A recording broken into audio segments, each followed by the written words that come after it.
There are people who help change the world in ways large and small. Where this country's great unfinished piece of business is concerned, the business of race, the list of such people is a long one. 60 years ago last month, a white woman in Michigan traveled to Alabama because she felt she could not in good conscience stay home. She left behind her family and her best friend. And this is about the promises that changed everything that followed. It's reported for us by CNN's Beth Nissen. They'd both grown up poor in the South. Sarah Evans in Mississippi, Viola Liuzzo in Tennessee. Both women moved north to Detroit, where near the end of World War II they met. Viola went into a store where Sarah was a clerk and asked the store owner for rationed black pepper. Mom walked in and said, "Do you have any pepper?" And the woman said, "Oh, no, we don't." And Sarah said, "Oh, yes, you do." And my mom said, "Hey, you're my kind of people." From that, they became good friends, and they started talking and got acquainted, and they was on the same page. Viola had money to hire Sarah to help with housework and babysitting, but Viola's daughters say the two women would do the chores together, then sit talking over coffee for hours. A black woman and white woman, best friends. For Mom, it was beyond black and white, or above black and white. She was really and truly the only colorblind person I've ever known. Vi's 5 children and Sarah's grandchildren were constant playmates, despite stares from the neighbors. I remember all the strange looks and whatnot, but that's how Viola was. She was just she didn't have all these old hang-ups that most people have. That march will not continue. Viola was dismayed by racism, horrified by what was happening down south.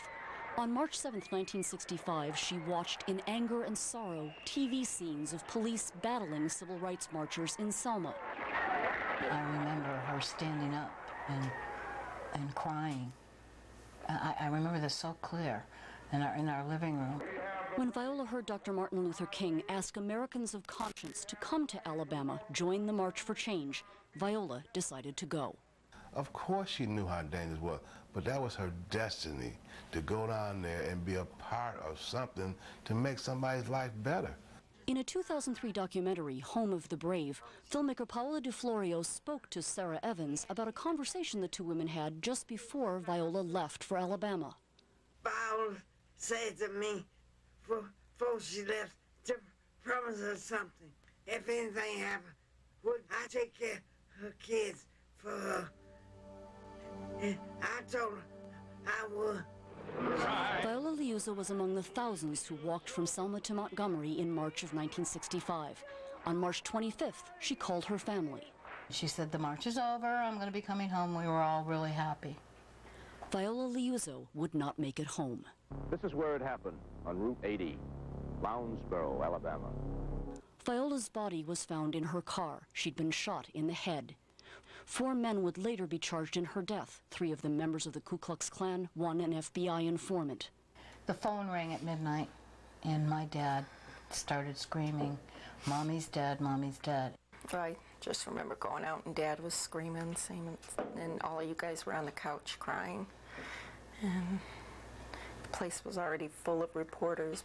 You think she would have wanted it this way? Knowing my wife, yes.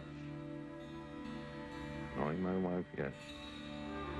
What do you think about that, Penny? That's the way my mother was. Tommy?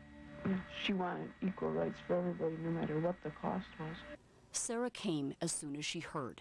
Almost from the minute we knew, there was Sarah, loving us and taking care of us. Sarah helped them through the blur of the next few days, through Viola's funeral, attended by Dr. King and other dignitaries. The family was devastated. Sarah was devastated.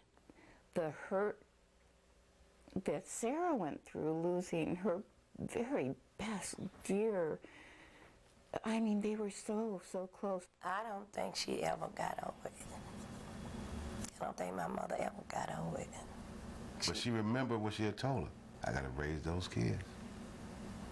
After the funeral, Sarah moved in. She spent 5 days a week with us, and the weekends with her family. It was a terrible time for the Liuzzos. Vicious rumors were spread that Viola had abandoned her family to consort with a black lover in Alabama, that Viola got what she deserved. They quit delivering the mail to our house because the hate mail was so horrible. You guys used to burn the hate mail before Dad would see it, right? Yeah, You and yeah. Sarah? Sarah would tell Viola's children, "Your mom is a hero. Trust that. You'll see." They did, in time. Outrage over Viola's death helped President Lyndon Johnson muster support in Congress for passage of the Voting Rights Act. At that time, it took the murder of a white woman to really get the attention of our government and of our people. Over the years, people forgot the name of that white woman who was killed in Alabama. Her children grew up with Sarah. She was always a part of their life and giving them advice, the same advice that she would give us. She would always say, pretty is as pretty That was does. her famous saying, and you would, oh. She'd say, "You're so pretty, Sally. You need to act pretty."